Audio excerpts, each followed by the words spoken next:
සුබ දවසක් සියලුම දෙනාට. අද වීඩියෝෙන් අපි කතා කරන්නේ අපි කලින් වීඩියෝ එකේ මල් පැල තවාණි කරපු ඉරිගේෂන් එකේ ස්ප්‍රේ ඉරිගේෂන් එක කරපු වීඩියෝ එක. ඉතින් අපි බලමු ස්ප්‍රේ ඉරිගේෂන් එකක් ඔයාගේ මල් පැල තවාණ්ටත් කොහොමද කරගන්නේ කියලා.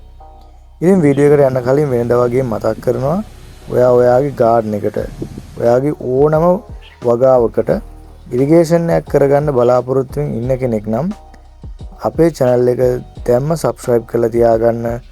අපි ඔයාලට ඒ සම්බන්ධව අවශ්‍ය දැනුම නිරන්තරයෙන්ම ලබා දෙනවා. හරි ඉතින් අපි යමු වීඩියෝ එකට.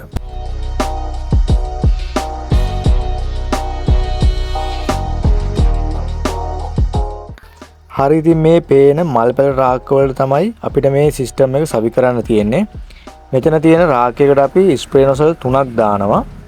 ඉතින් මේ එක නොසල් එකකින් නියමිත ප්‍රෙෂර් එකකදී සාමාන්‍යයෙන් අඩි 2.5ක් 3ක් වගේ ප්‍රමාණයට මේ වතුර විහිදෙනවා.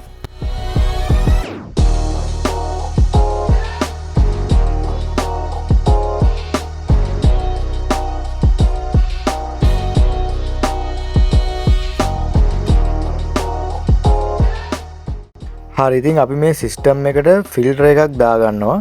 හේතුව තමයි මේ නොසල් වල වතුර එන්නේ පුංචි සිදුරකින්. ඉතින් ඒ සිදුරු වල රොඩු මොනවා හරි બ્લોක් වෙන්න පුළුවන්. ඒ නිසා තමයි අපි මේ සිස්ටම් එකට මේ විදිහේ ෆිල්ටර් එකක් දාගන්නේ.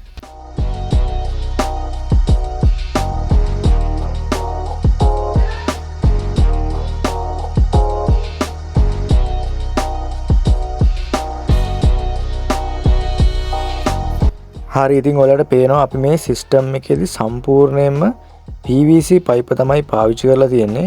ඉතින් මෙතනදී අපි මේන් ලයින් එකට අඟලේ PVC ඒ වගේම මේ ලැටරල් ලයින් වලට බාගේ PVC පාවිච්චි කරලා තියෙනවා. ඉතින් ඒ වගේම තමයි මේ නොසල් කප් අපිට බාගේ PVC වැල් සොකට් වලට සවි කරගන්න පුළුවන්. අපි මේ නොසල් සවි කරගන්නකොට මේ බට වලින් වතුර ටිකක් ඇවලා මේක වොෂ් කරලා තමයි අපි මේ නොසල් කප් ටික සවි කරගන්න ඕන.